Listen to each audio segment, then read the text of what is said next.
My mom grew up in a very broken environment, ended up being sexually abused, and that led her on a path of brokenness.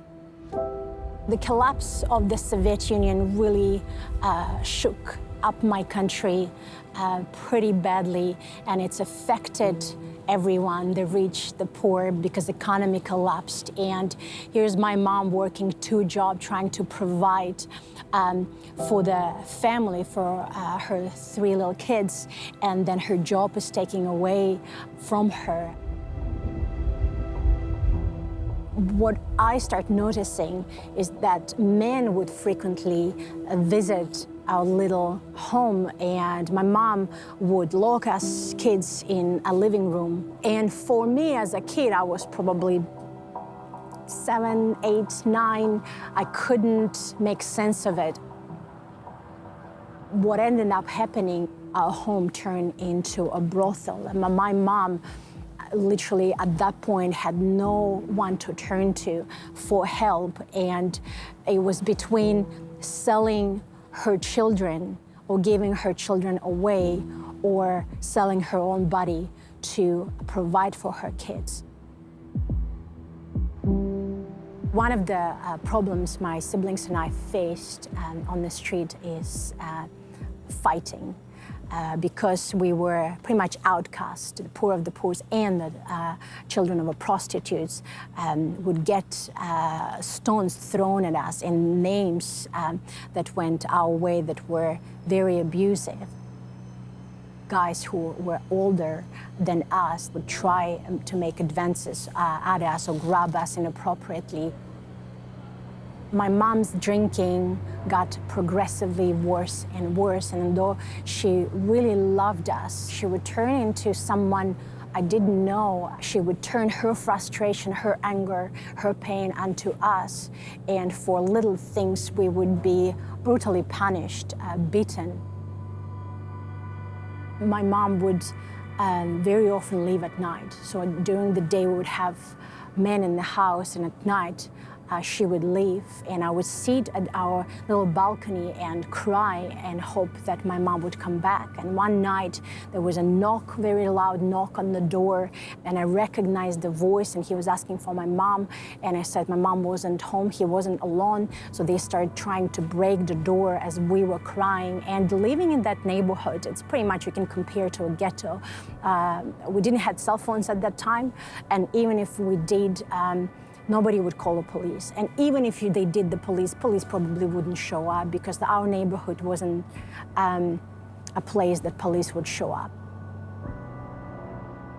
As those men were banging on the doors, trying to break the doors, I remember getting on the knees and praying. And as we prayed, the silence was shocking, actually, because they were so close to breaking the door, and if they would break the door, I can only assume what would have happened to us.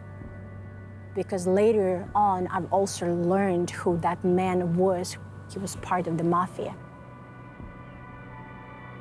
The home wasn't safe. Streets were not safe either.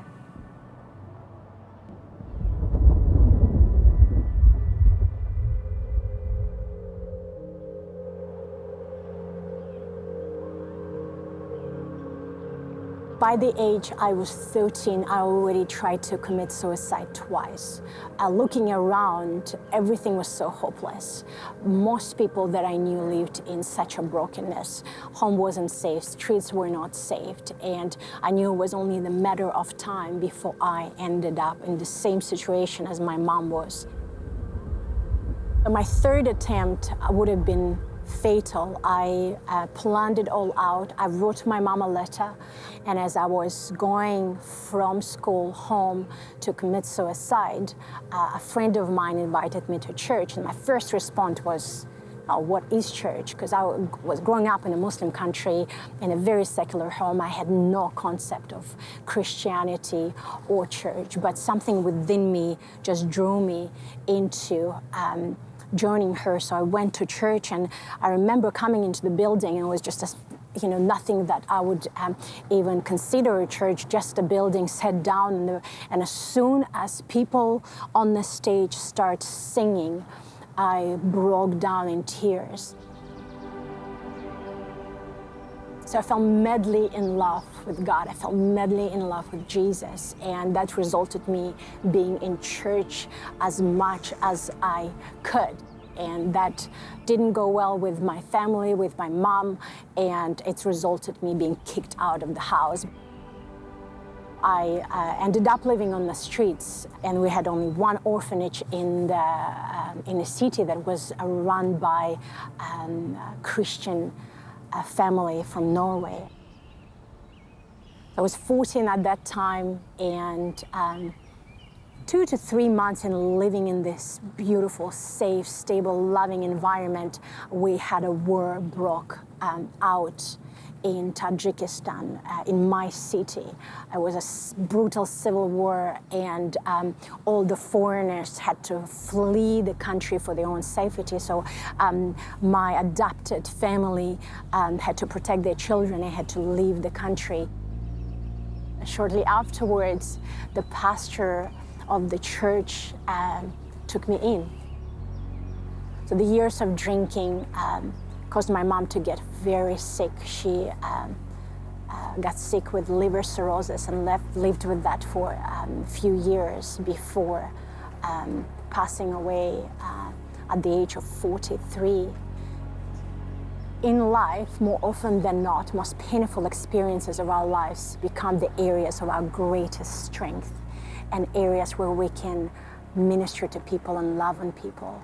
And that's exactly what is happening in my life. Something that I thought I would never do, something that I run away from because it was the source of my pain. Now, actually the area of my strength, the place where I can meet with people who've been through that and serve them and provide hope and show them that, hey, I also thought that there was no hope. There is actually so much hope. But it's funny that the bravest thing I think I've actually done is to start telling my story to the world, sharing with the world about the pain, sharing with the world where I came from. I choose to be brave not only for my own sake, but for people like my wee sister, for people like my brother, for my nephews. I choose to be brave for those who think no one is coming for them. I choose to step out of my comfort zone and take risks for my mom.